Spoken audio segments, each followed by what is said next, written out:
Hi everybody, a very quick video on Kundalini because somebody asked me what Kundalini was, so I'm just going to do a quick video on it and tell you from my perspective sort of what it means and how it works, give you a better understanding of it.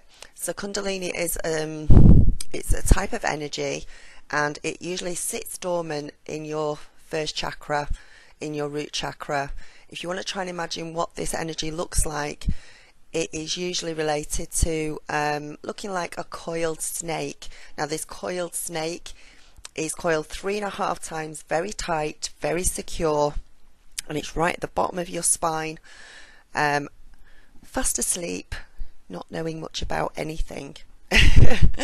So when this energy is awakened, when it's released, and you can do this by way of several different ways of doing things. For some people it could be a near-death experience. There are specific breathing techniques that can be used and controlled to bring about this awakening of this snake at the bottom of your spine. It can also be used when or be awakened when your body is in fear, when you're in fight or flight mode. There's also certain types of yoga and tantric sex, and this energy can also be awoken spontaneously at a predetermined time before you were born. You won't have much memory of this, or you might do, but it was decided and you signed a contract before you were reincarnated into this world. Now, when this internal alarm clock goes off, the snake is going to wake up. That's your Kundalini waking up and becoming active. Now, the energy upon awakening, this snake is going to uncoil. It's going to start to wake up, and it does that within your root chakra. Now usually, as a general rule, depending on how you woke up, it's going to rise up through your sacral chakra, your second chakra, which is your orange one in your abdomen. So as a general rule, so it can do it differently, but it's going to start to rise up first through your abdomen, through your sacral chakra, and it's going to rise up through all of your chakras until, from the base up through all the 7 chakras, right up until the top of your head. When it gets to the top of your head, your crown chakra, imagine your crown chakra as 1,000-petaled lotus flower opening up. This is what some people relate it to, as looking like your crown chakra. When the Kundalini reaches this 7th chakra, your crown chakra, and opens this up, it's the entire power. It opens up with its entire power, and it develops its full majestic force. And this isn't called enlightenment. This is what it's to be enlightened. So being enlightened means that you are now connected to your guide, your angels, your collective consciousness, to God, and you'll become aware of certain gifts that are also given to you at that time on becoming aware and awake, when the Kundalini has reached your crown chakra and you're connected. So you're going to start to learn and develop these gifts that not everybody has, because obviously not everybody is awake, but you will be. So when this opens, you get these gifts down, and you are going to be able to learn how to use them, and also to a certain extent how to control them, although not fully. You can develop all of the gifts or a few of them. You may have definitely more than one. You may have some that I've not listed here, but it's going to be things like clairvoyance, which is clear seeing. You could also become clairsentient.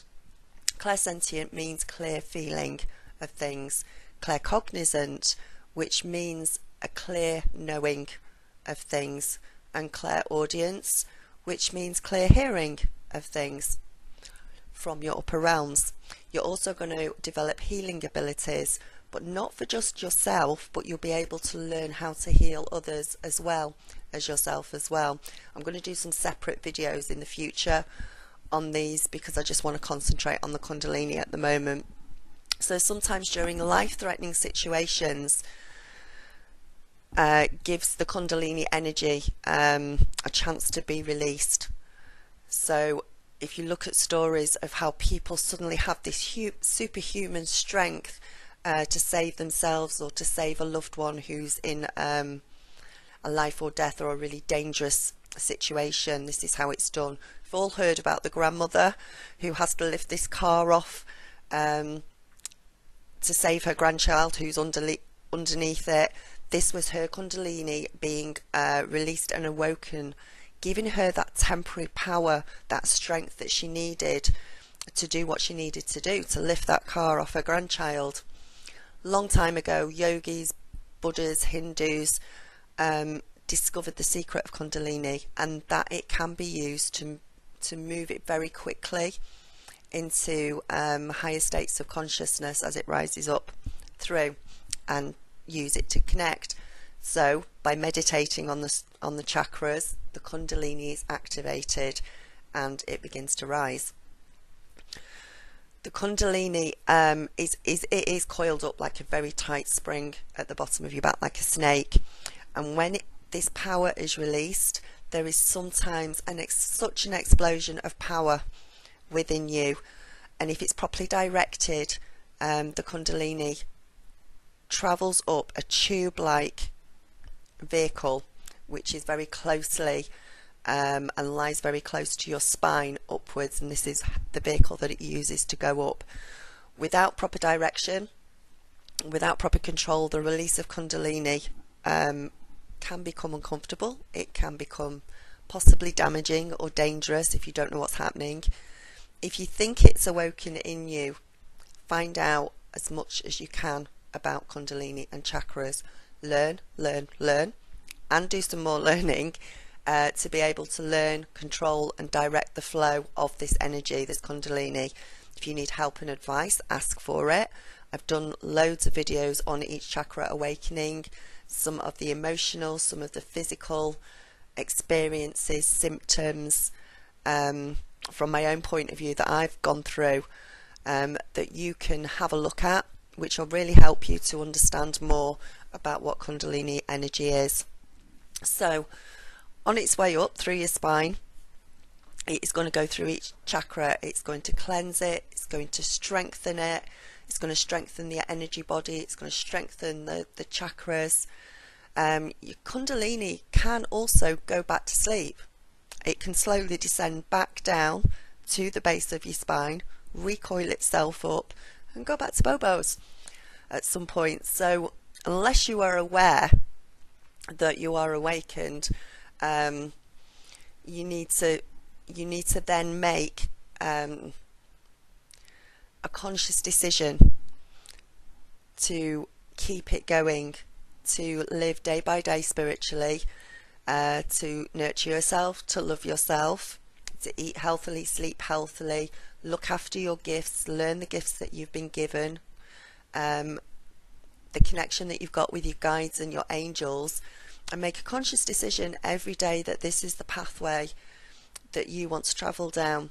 Now it is completely up to you just how far you want to go down the rabbit hole, which is a little saying a lot of spiritual people use nowadays for spiritual learning. It's how deep do you want to go down that rabbit hole, and how spiritual do you actually want to be, how far do you want to be. So it's up to you to decide how far you want to go into this journey, how far you want to take it, because it can, if you leave it alone, it will just go back to sleep again.